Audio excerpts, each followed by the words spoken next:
Hey, gang. Well, here we are, another week of our new reality of online teaching, thanks to our friend, the coronavirus. Hope that you guys are practicing good social distancing skills and following the other rules that the CDC has laid out about hand washing, etc. Maybe some of you are wearing masks. It can't hurt, that's for sure. Let me say this, though. Social distancing does not mean social isolation. You can still ways to connect with people, even if you're out in the most rural, alone area. If you're able to watch me online, that means you can still connect with other people online. The last couple of weeks, I've been playing video games with family and friends around the country. I mean, we're talking about Tennessee, Colorado, Pittsburgh, Columbus, Michigan. So, we're connecting and having fun with these online games. Even friends in the neighborhood. I had a friend, he had a driveway party where, we sat in our chairs around the driveway and we played cornhole. And we could do our social distancing that way. I mean, other people have other backyard parties.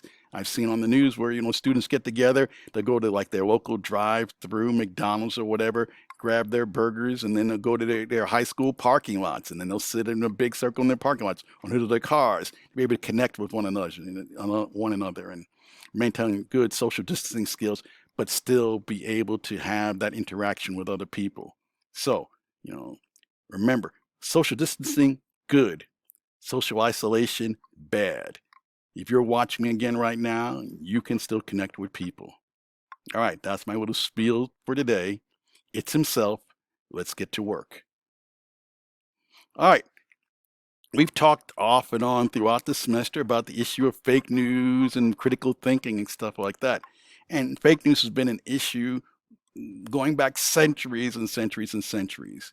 We highlighted, fake news periods like during yellow journalism, where the fake stories and definitely, hyperbolic stories helped to generate and create a fervor that led to the Spanish American War. Even in more recent days, you can talk about almost 20 years ago, the Second Iraq War, where the media, with information from the government, made people believe that, Saddam Hussein and Iraq had something to do with 9/11, that they had all these weapons of mass destruction, so we need to go in there and take it out before it ends up being a problem here. Um, obviously, we went in there, and by the time the war was over, we realized that there were no WMDs. The information that we had was bad, and you know, you can decide whether or not you believe that we should have gone to war or not. But the truth is, yes, Saddam Hussein was a bad guy, but did we need to go to war over it?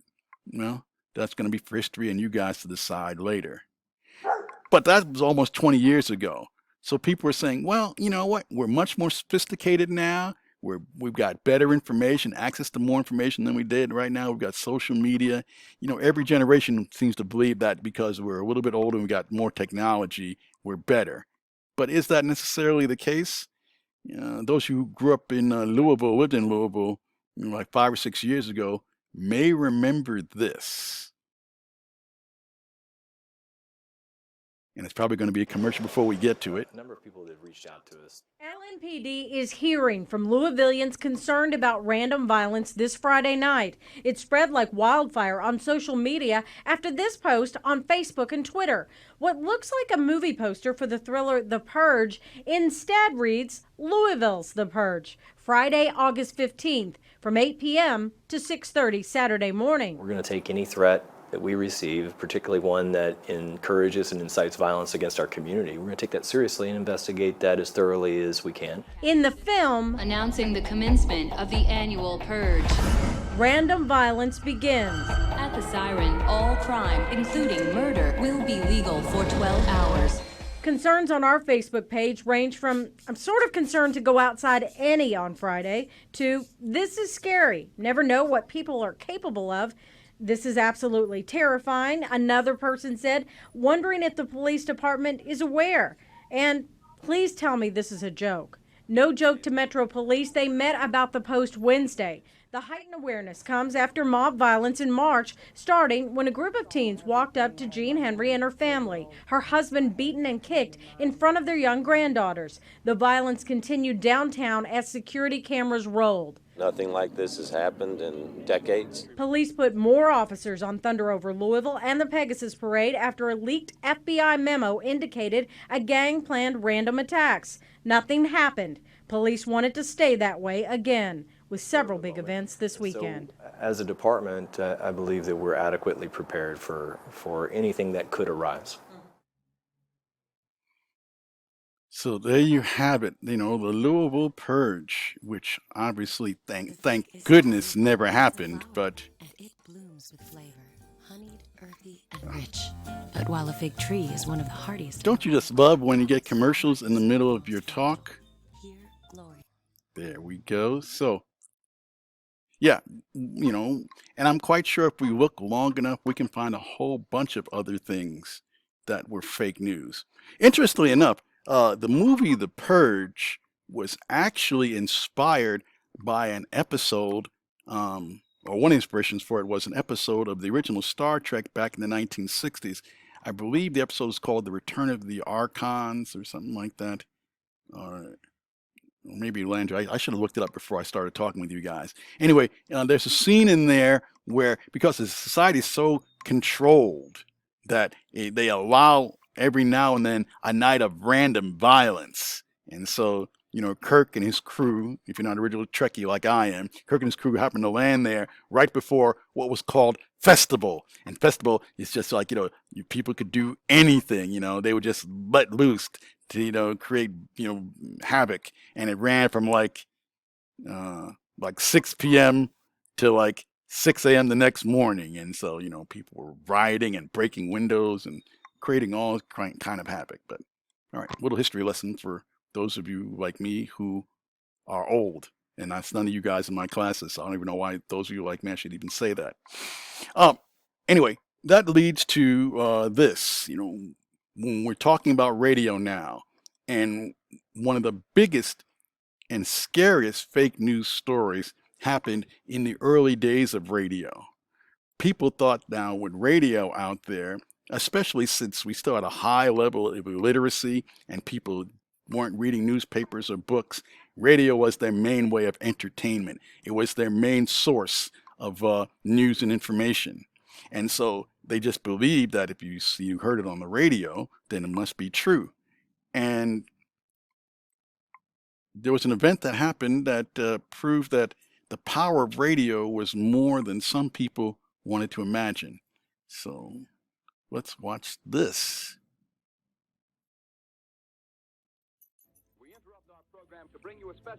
It's the most famous invasion that never happened. Ladies and gentlemen, this is the most terrifying thing I've ever witnessed. A broadcast that struck fear into an already anxious nation. Alien army invader. The War of the Worlds spoke directly to those fears and anxieties. We all felt it was the end of the world. War of the Worlds on American Experience.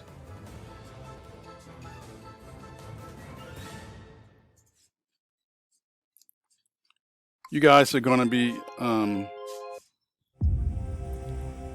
do I get this thing to stop? I guess I'm not as I must not be as technologically savvy as I think I am. You guys are going to be watching that PBS special. I put the link up on Blackboard for you to look at, and then there's going to be, obviously, like we did before, a little quiz on Blackboard for you to take about it. But a couple of things to understand about that period, and it's going to discuss it even more in depth in the documentary, is that there was a lot of things going on. There was a fervor of war that's getting ready to happen in Europe. We were still in the midst of the Great Depression, and radio was still the main way that people got a lot of news and information about what was going on around the world and around the country. You guys will probably never know the joy and the pleasure of, if you wanted to watch your favorite TV show, or you wanted to watch your favorite radio, or listen to your favorite radio program, I should say, because people used to actually sit in front of the radio and watch it. But you used to have to turn it on. If your program's coming on at 7 p.m., you had to turn your TV or radio on around 6:45, because back in those days you had tubes. You wanted to make sure the tubes warmed up in time to be able to catch your program from beginning to end. We didn't have DVR. We didn't have VCRs back then. Some people might have tape recorders, may stick up your microphone to a tape recorder to record stuff, but even that was a luxury that 99% of people did not have. So you will find that there were many times that people just missed things on their programs.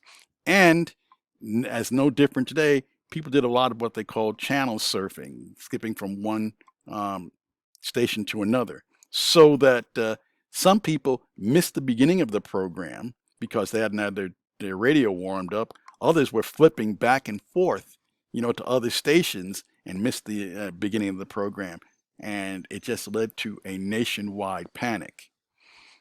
Now, some people think, well, okay, when you watch this, you're going to wonder, how could people be so foolish and so gullible? But you can probably look online and find a bunch of things that people get suckered into. The Purge was just one of them. You will see on the site where you click on Blackboard, it'll be under the assignments. You can find it there. There's also a link to a radio show that you may want to listen to. It's called Radiolab. Radiolab did a short documentary on 2 other instances where the exact same War of the Worlds script was used and again created panic. One was in the 1940s in South America. The other one was in the 1970s in Buffalo. Buffalo, for a Halloween show, this Buffalo radio station took the exact War of the Worlds script, did the exact same program, and caused a panic in Buffalo.